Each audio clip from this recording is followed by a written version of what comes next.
So certainly the big story to come out of this weekend, Vuyani Jarana became the second CEO of a parastatal to resign in just 2 weeks. His resignation as head of South African Airways followed that of Eskom CEO Phakamani Hadebe. Jarana has cited uncertainty around funding and slow decision-making processes that are delaying the airline's turnaround strategy as the key reasons for his departure. To discuss this further, from our Pretoria Studios, we're joined by Dr Bheki Mfeka, Director at SE Advisory. Dr Mfeka was also project manager at the Presidential State-Owned Entities Review Committee and economic advisor to the Presidency. Dr Mfeka, thank you. Thanks so much for your time. Thank you so much. Good morning, Leon. Good morning to your viewers. I suppose just to get straight into it, what do you make of Jarana's resignation, especially the reasons that he's put out on his resignation letter? Yes, I've noticed on the news and on the letter that was leaked, I don't know if it was leaked, but it was found on the news, that some of the reasons are related to governance, environment within which SAA operates. And also, when you look at the resignation of Mr. Phakamani Hadebe at Eskom,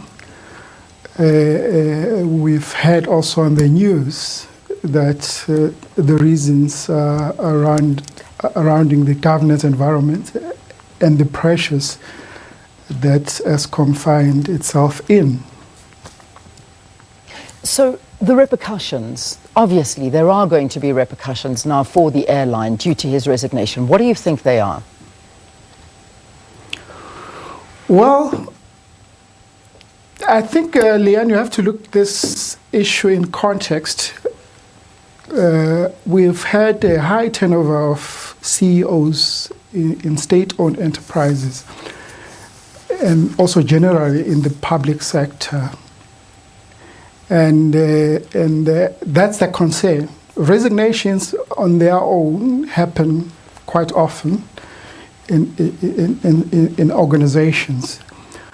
But in this context, you have to really be concerned at the turnover. If you look at the average turnover of CEO in public entities, you hardly get to 3 years, which is a big concern. Of course, in the context of state-owned enterprises, as you said in your introduction, I was part of the committee that reviewed SOEs.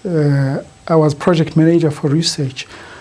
And our findings were very clear that there's corporate governance lapses within the public sector, especially around SOEs.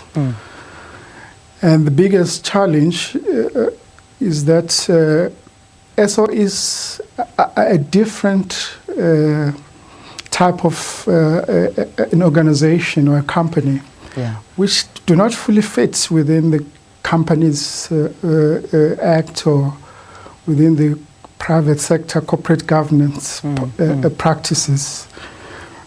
But internationally, there is best practice for SOEs, especially the OECD guidelines on corporate governance for SOEs, because the role of the minister as the shareholder representative, as well as the separation of functions, is very critical.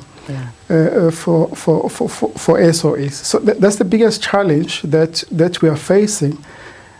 And Dr. Mfeka, let's just look a little bit more about, because I think we were given a couple of clues with regard to the resignation of both of these CEOs, and even though there were very different reasons given for the resignation of the Eskom CEO and the SAA, there seems to be a parallel that there is way too much political interference in the running of these SOEs, and the fact that they have been hired, they are there for a job, they are giving you the best and obviously the expertise that they come with to be in these positions, and yet when it comes to letting anything they say be done, they have to jump through hoops, over hoops, and which are almost impossible to do. There's just way too much political interference. What do you have to say about that, though? Yes, our research found that that's precisely the issue. Yeah. There's so much pressure on politicians, especially if you look at the periods leading up to the elections and the issues around load shedding at Eskom and also requirements for guarantees at SAA. And politicians going to elections, they have to be seen to be doing something about the problems they are facing. And interference becomes inevitable instead of intervention, because we should distinguish. So politicians can be tempted to break governance lines, which can lead to a disaster. And it puts so much pressure on CEOs, because CEOs have to account directly to politicians, the ministers, yet they also have the board to account to and the chairman of the board. And if there are several lines that the CEOs have to account to, then it creates extreme pressure. Yeah, yeah. Let's look at the minister. I mean, let's put the minister, basically in charge of state-owned enterprises, Pravin Gordhan, into the spotlight. A lot of people, we've asked this question to viewers. I'm reading analysis in many of the newspapers this morning, and some political commentators talking to the fact that this could be one of the very big reasons that these SOEs are not moving forward, and that there is a big problem with the minister in this position. What do you think? I mean, does this point towards some form of too much interference coming from Minister Pravin Gordhan? Well, I wouldn't necessarily say that the problem is specifically and pinpoint, because I would not be privy to what has been happening behind the scenes.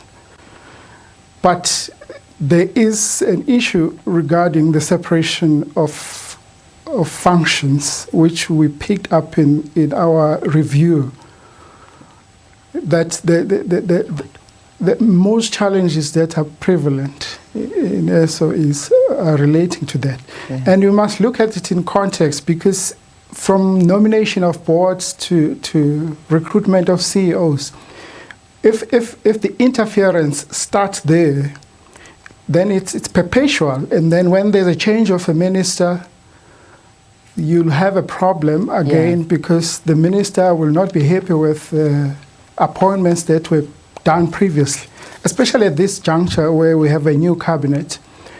So there might be a lot of temptations to implement some changes. And the most immediate change ministers will be tempted to do is to tamper with the appointments, which is a big sometimes problem. Justifiably so.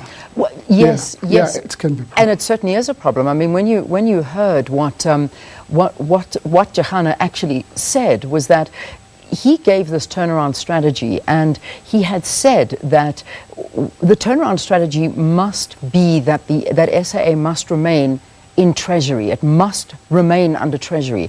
However, once Pravin Gordhan moved over to state-owned enterprises, so was SAA moved over to that department, public enterprises. And then, of course, he said he has since then been through 4 different ministers. And there's no way that he could make any turnaround strategy work, because he has to start all over again. And this is the frustration of so many of these CEOs. And at the end of the day, to our state-owned enterprises, why don't we just go ahead and privatize them? Because, I mean, at the end of the day, we just keep on losing. And even the finance minister himself has said he doesn't believe that we should be bailing the airline out. Yeah.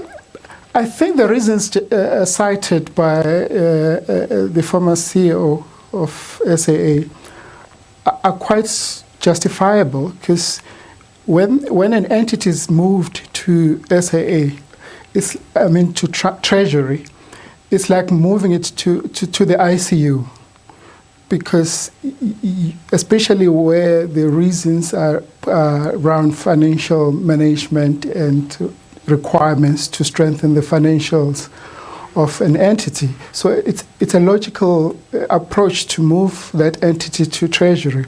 For instance, with the Land Bank, we had the same issue when it was still under agriculture.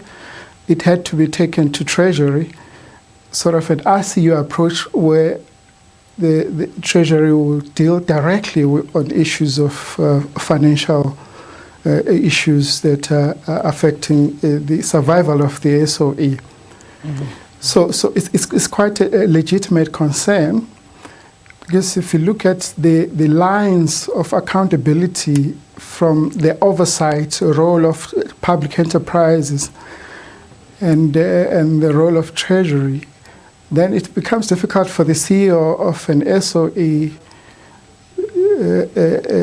to have decisions taken at a reasonable turnaround time, because the process of government moves slowly, and by the time the public enterprises make a certain approvals, they will still have to go to the processes of being conveyed to National Treasury.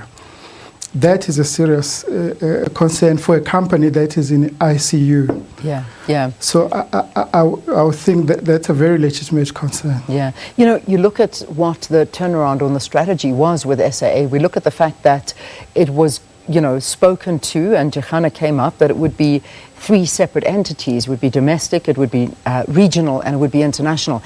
Is this all still going to happen? I mean, what will happen to the plans that he's put in place? Because now if you get a new CEO coming, they again will probably come in with their new plans, and will this not be too late to even think of saving the airline? Well, I think the new administration has an opportunity to implement recommendations of several reviews that were done around state-owned enterprises. And this is the right time. They need to take drastic decisions, especially for the 2 Schedule 2 SOEs that are draining and threatening the fiscus. It's doable. It's doable. Of course, the process must be very transparent so that stakeholders are very comfortable. Because what I hear from the grapevine, some people talking about, is this going to be privatized, or what's going to happen? Are we going to borrow more to fund these SOEs? So those grapevine talks are not going to help the administration. What is important is to come up with a clear reform program and must be communicated to all stakeholders, especially Parliament, because that's the representative of the public who are shareholders in these entities. So that process is very important to begin in earnest. And if it were me, the parties would have contested elections, among other issues, land, but the most important one was going to be SOE reform package, which everybody must buy into and be implemented with speed. All right. Thank you for your views. Thank you for your opinion. We have to leave it there as we head towards 7:30 on the program, where our news headlines are. We're also going to be awaiting today the response of the Pilots Association, because the pilots are infuriated by the fact that Jarana has resigned, and they say that they will be commenting as well this afternoon or sometime today. Significant action is what they say they are going to be doing in response to this. Dr. Bheki Mfeka is a director at the SE Advisory, also a project manager to the Presidential State-Owned Entities Review Committee and economic advisor to the Presidency. Let's get those headlines from Sakina.